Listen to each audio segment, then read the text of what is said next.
So what's up mga idol, bala dito naman tayo ngayon mga idol sa Municipal of Mulabe, Zamboanga del Sur.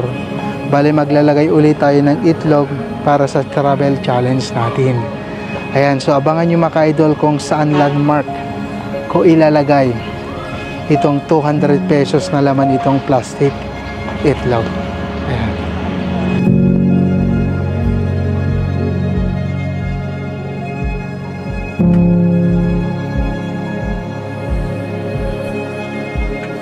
So ito po yung landmark mga idol pag hinarap natin ang municipality dito sa left side na merong malaking pinaka flower base po nila.